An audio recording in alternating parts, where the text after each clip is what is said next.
I'm Amrita and I'm going to say my CCA.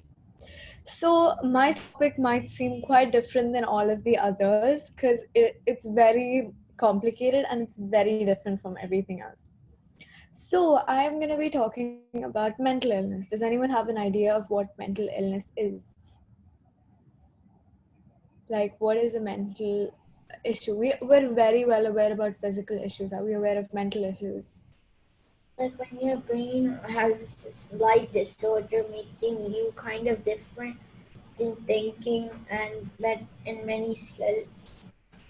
Okay, that is one aspect of it. Anyone else? It is when you are not taking care of your brain and you keep on going on more screen time and you're not really happy with yourself and you're not happy with everyone around you.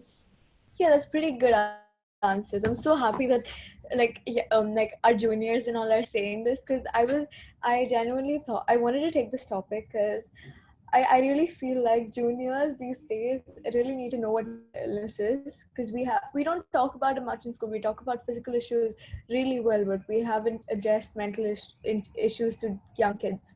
So I'm gonna come back to my topic. Mental illness. Mental illness is basically when some serious trauma or something that really causes you to doubt yourself and all. It really makes you feel like you are not good enough, or it's not a disorder in your brain because that becomes physical again. It becomes related to neurology. But then when we come to mental illness, it's completely thinking. Like you have a brain, but you don't have something called a mind. Can you tell me where your mind is? You cannot, because your mind is in your brain, but there's no specific place for it. So, in your mind, we have different parts of our mind where we use some for thinking, emotions, and everything. But the most important part to prevent such mental illnesses from happening is to make yourself mentally strong. And how can you make yourself mentally strong? You need to have a fixed idea about yourself that you are good enough. You don't need anyone else's assurance to say how you are as a person. You are really good. You should always know your value, because no matter what other people say, it's what you say in the end of the day about yourself matters. And I personally have learned that because always growing up, I felt a need for every single one of my friends to like me. I'd ask them, oh, if they say they don't like me, I'd ask them, oh, what did I do that you don't like me? And then I'd ask them how I can change to make myself more likable. And I understood that everyone can't like you because I can't like everyone and they can't like me. So going back to the topic I've chosen, dissociative disorders. It is one of the prominent mental issues. It's very interesting. So if you guys don't understand something when I say it, please stop me and ask. So, dissociative disorder involves the problems of memory, identity, emotions, perception, behavior, and a sense of self.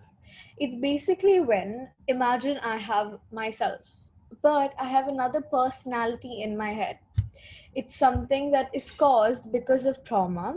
So, I have two personalities. I have Amrita and I have another personality. I am not aware there's another personality, but I'm here. So when the other personality comes, it comes over to prevent me from having any bad emotions. Like imagine someone's gonna come and hit me. Okay, I like this. The other emotion is formed as a way to prevent myself from having trauma. So this dissociative disorder can come up to. I just give you an example of one personality. There is one guy in the world who his name is Billy Michigan. Do you want to guess how many personalities he has? So, Any guesses? 10? what? Uh, huh? What do you say, Evan? I think he has a lot of it. Probably like Yeah, obviously he has a lot of it. That's why I gave an example. He has 24 personalities in his head. 24. Wonder having one personality is such a problem. Imagine having 24. Then there's another lady in America, and do you all want to guess again how many personalities she has? 50 or more. No, she has 100 personalities. 100.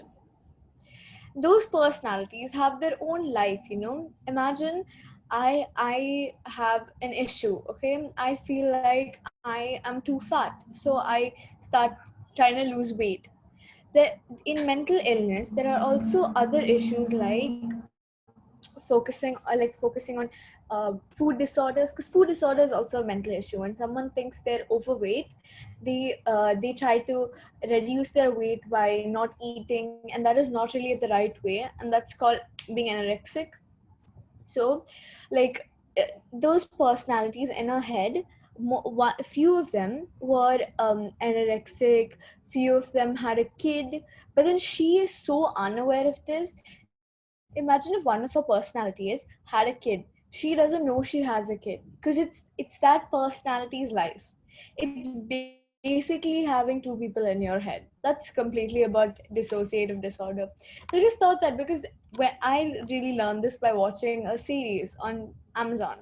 It was called Breathe into the Shadows. It was about a person who was talking about how he had two personalities and he was unaware of it. It's basically, sometimes we try to judge people around us when we're unaware of what they're going through. Because recently I'm very prominent on social media, so when I see people say that people are depressed for the attention, but some people might do it, but I'm not sure and I cannot judge that. It's wrong to say that someone's doing it for attention, because what if they're actually going through it? You're just making it worse for them.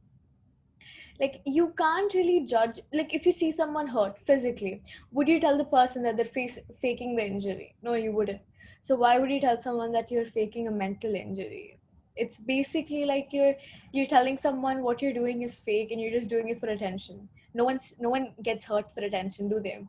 So it's just that, to always think, basically the end of this whole thing is just to make you guys aware about mental illnesses, and to make you guys, be just think from the other person's perspective and do not be judgmental about them. Thank you. Great speech, Gavler. Gavler, Amrita.